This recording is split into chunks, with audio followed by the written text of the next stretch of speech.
Alright, so Holy Paladin Artifact Challenge. You're going to click on Shadow Song. You're going to get loaded in there.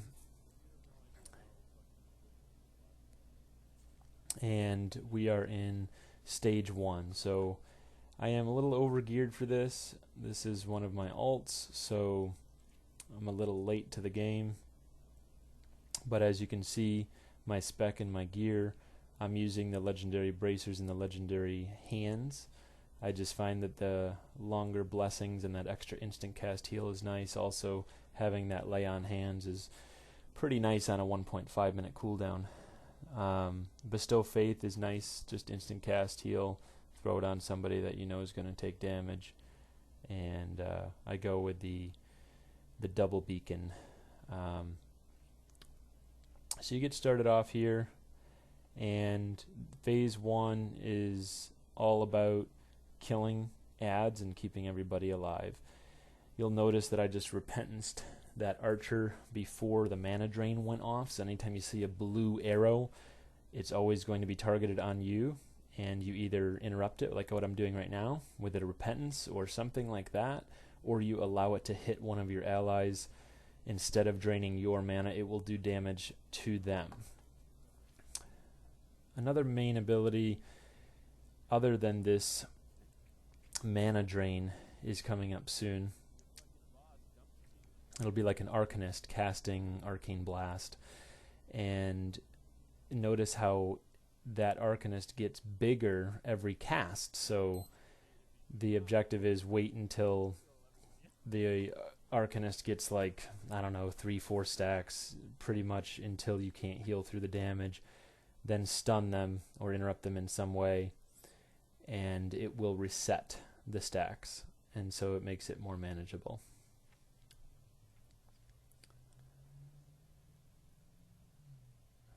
And notice a repentance interrupt again. Instead of having to heal through that damage, you can always heal through it, but no sense in doing that. I try not to pop too many cooldowns.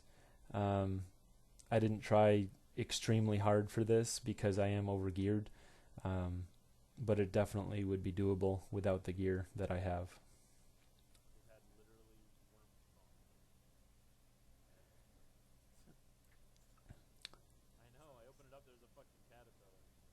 Repentance again to interrupt. And right about here it starts to get a little harder. Just kind of progressively gets harder in phase 1. If you're going to wipe, you're most likely not going to wipe in the beginning. So there's that guy getting big. So notice how I'm going to have to interrupt him soon. And he's big, I'm stunning him. Also notice how I'm tethered to that guy, and so his damage, size, attack speed, all that is increased, and he's focused on me. So kind of kiting him is important. Also, you have that low cooldown 20% damage reduction that you can use as a Holy Paladin and just face tank it. To be honest, it doesn't do that much damage. It becomes a problem when 2 of them are focusing you at the same time. Notice how I try to kite though the best I can.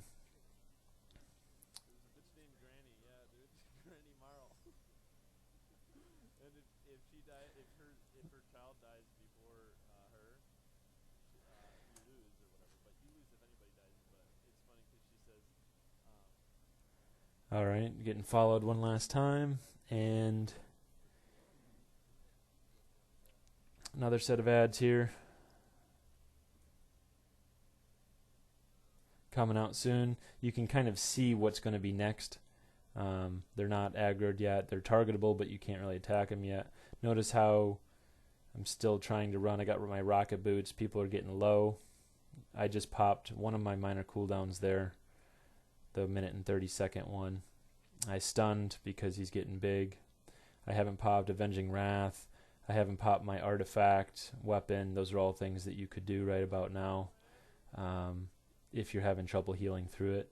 You could also bop. Notice how 2 of them are on me right now. This is where it gets a little dangerous. You definitely should kite if there's 2 of them on you, or bubble or something.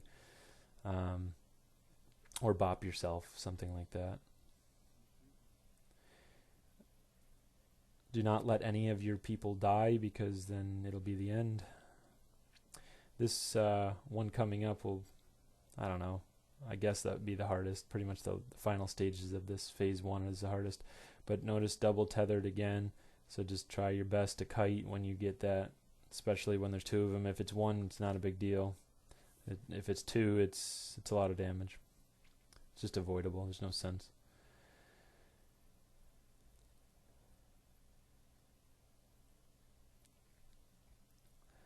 Also, the guys are lootable.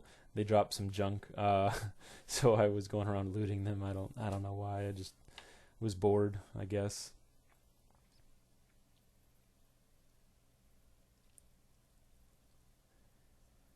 All right, this last pack here then is somewhat difficult. Notice how I repentenced one of them right off the bat. It should be back off cooldown by the time I need it again, if I do need it. There's the mana drain. I'm about to get mana drain, so I drag it over and it's going to hit the commander instead. I recommend hitting the commander. The commander has the most amount of health, so he's kind of like your tank. So try not to hit the granny or the other guy.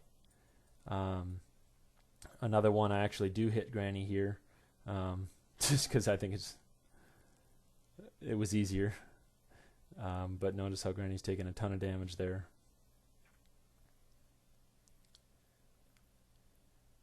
And another one, I ended up repentencing that. Remember, that's always ideal if you can interrupt it. It would be pretty hard to do phase 1 without repentance. After phase 1, you don't really need repentance anymore, so you could respec if you need to. It doesn't really matter. But repentance for phase 1 is nice. I suppose you could use the blinding light as well. But having more than just a stun is kind of nice. Notice how I have popped my wings at this point, but the cooldown is not very high on that. So I notice how I still have Blessing and Sacrifice up. I still got Bop, Lay on Hands. Those are all tools at your dispense if people get low. And that's the end of phase 1. This stage 2 is just kind of a joke. You just run into this next room.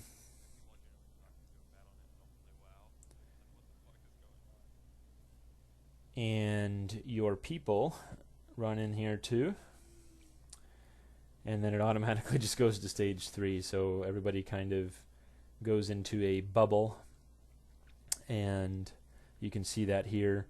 Notice how I make sure that my Kill Jaden trinket is on me for the absorb, because this part up here is, you are going to take a lot of damage. These orbs that you're killing, notice how I'm casting my artifact ability on me for some extra heals. They pulse damage, so I try to, before it goes out of control, I try to kill 2 or 3 of them, and I stop in between to make sure I'm topped off, because they do a lot of damage when they explode. You can bubble. Notice how I did not use bubble here, but you absolutely can do that if you're having trouble getting past this part, or another class. If you had to do this on another class, I'm sure you have other defensives that you could do. But the main thing is top yourself up. Just make sure you're high enough. These little things, the little green orbs, notice how they're kind of deactivated right now. The second you damage them, they get deactivated. But if you walk near them while they're not deactivated, they will do a ton of damage to you. So this phase right here is pretty simple. I use Bestow Faith to kind of heal myself, and Light of Dawn. I use my Holy Shock for damage. Notice how there's a guy running around in fear, and that's actually a magical debuff. Here's what happens. Notice that I just got hit by that orb. It is damaging me quite a bit, and that's just one of them.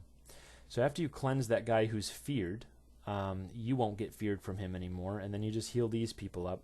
I don't think you actually have to heal them up before they die. They'll just get down to like 1 health, I think, and just stay there. But yeah, you just heal them up, and then you kill this guy. This guy does a mana drain, so you are going to want to have an interrupt or something like that. I'm not quite sure if you can get around it by having one of those guys take the hit for you. It's possible. I haven't tried it. Just save 1 stun or something, some sort of an interrupt, and that'll be fine. Or just let it go off. It's not going to drain all your mana, most likely. You'll probably be fine. Now, this is very dangerous. I'll show you here, so look at what happens. And then I'll just bubble, because I would have died right there otherwise. But you can easily make it around that if you're careful. I didn't really care, because I had bubble and I don't really need it anywhere else. So Now I use my artifact weapon again on myself, my artifact ability. That just allows you to focus on damage, and your heals are coming from Bestow Faith and Light of Dawn, and you can use your Holy Shock actually for damage, and Crusader Strike and Consecrate. Same thing with the eyes. Be careful not to kill yourself, top yourself off before you kill them. Notice how I time a Holy Shock right after that flash of light to kill that. Now we're in stage 4. We're getting close to done. You open up this gate. Now this would be a spot where I think you can just wait for your cooldowns if you needed to, like if you used all your cooldowns. So going into this phase right here, you should have all of your cooldowns, no big deal. Going into the phase after this, you don't really have too much time though. So what I end up doing is popping everything right at the beginning of this phase. So what happens here is this guy will kind of mind control your people, and your people will start fighting each other. And you have to not only keep them from dying, because if they die you will definitely lose, but after he walks to the center, you'll see what happens. Your goal is to heal up 8 injured soldiers that are being pulled towards the boss, but you only have a certain amount of time to do it. If you have cooldowns, it'll be easy. Lay on hands also can work if you want to blow that cooldown. I could have easily blown a lay on hands because it's only a 1.5 minute cooldown with the legendaries that I was using. So there you go, the 3 beams. Now watch how easy this is. Literally one of them's already done, but that's because I have Avenging Wrath up and I also have my other one up, so like that was easy to get 3 of them, right? But if you don't have cooldowns up, it will be hard to do that. Also notice how I put beacon. I have double beacon. Each beacon is on one of the people that are being attacked, so usually only 2 of your allies are going to attack each other at once, and that allows you to really right now focus on healing the people that are getting pulled towards the boss, rather than having to really focus too much on healing your people because they're being healed by your beacon. So I'm only able to get 2. Really it's hard to get more than 2 if you don't have cooldowns, but 2 should be achievable without cooldowns. So again, notice how once you get up to 8, you're good to go. So there's 1, here's another one. Okay, and then heal my people up. Now you might have to change your beacons because I don't think they're fighting the same people. Like I think they kind of switch off who's fighting each other in terms of your allies, so you might have to use that intermission to quickly change your beacons and top your party off. So that's 1. And now I'm done. So it's stage 6. This is the last one. Well, almost the last one. This right here, you're going to have. Now I have done this more than once, not too many times though, because it wasn't that hard. But other times that I've done this, there's been a lot of people that spawn. So I don't know if it's because I was more efficiently healing those people who were being pulled towards the boss or not. But if you notice, I really only had like 2 archers spawn right here. So you can kind of get into a problem if you have a ton of people spawning. I think like one time I had like 2 arcanists and like, archers and everything, and it gets to be pretty bad. So I just recommend getting through the healing of your allies as quick as you can. And that's what worked out for me. So this phase could be hard or easy depending on the people that spawn for you. So you kill them. Make sure you don't get hit by the mana drain. You don't have too much intermission. You're probably going to need a significant amount of mana. I didn't really because I'm overgeared, but you might need the mana. We'll see. So the trickiest part about this final stage is 2 things. One is keeping yourself low but not dead in terms of this Ignite Soul, because the Ignite Soul does damage based on your health. It's kind of like if you've ever done a timed run of Karazhan to get the mount of Nightbane. It's very similar. So whenever you get that, you got to get yourself low, and that's the first thing, because when that goes off, you will instantly kill everybody on your team if you're too high. The other problem is every time he jumps to you, he leaves another circle. So I was doing very bad positioning these circles. If I had to do it again, I would absolutely fix that. But notice how I really didn't plan that very well. So I would recommend planning where you're standing so that you can have these circles placed properly so it doesn't take up the whole room. Notice how I have that, right now there's like 2 little spots on either side that are clear. That shouldn't happen. You should kind of work your way in a circle around the room. Otherwise, you're just going to trap yourself into a corner. Just make sure that's really the only thing you have to do in this phase. If you get Ignite Soul, make sure you're low. And when it goes off, quickly top yourself off, because when he jumps to you, he's going to leave you another pool. So get yourself low, but not too low that you're going to be killed by the boss.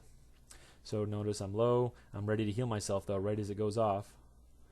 And I heal myself. I actually had to bubble there, as you can see, because look at the amount of space I have. I don't really have any. So now I go over here. I'm trying to plan it a little bit better. I also have some distractions happening. So I try to make it over here. I do end up making it over here. Ignite Soul is about to go off, so I drop another one. I actually get stuck right there, and that's kind of what kills me.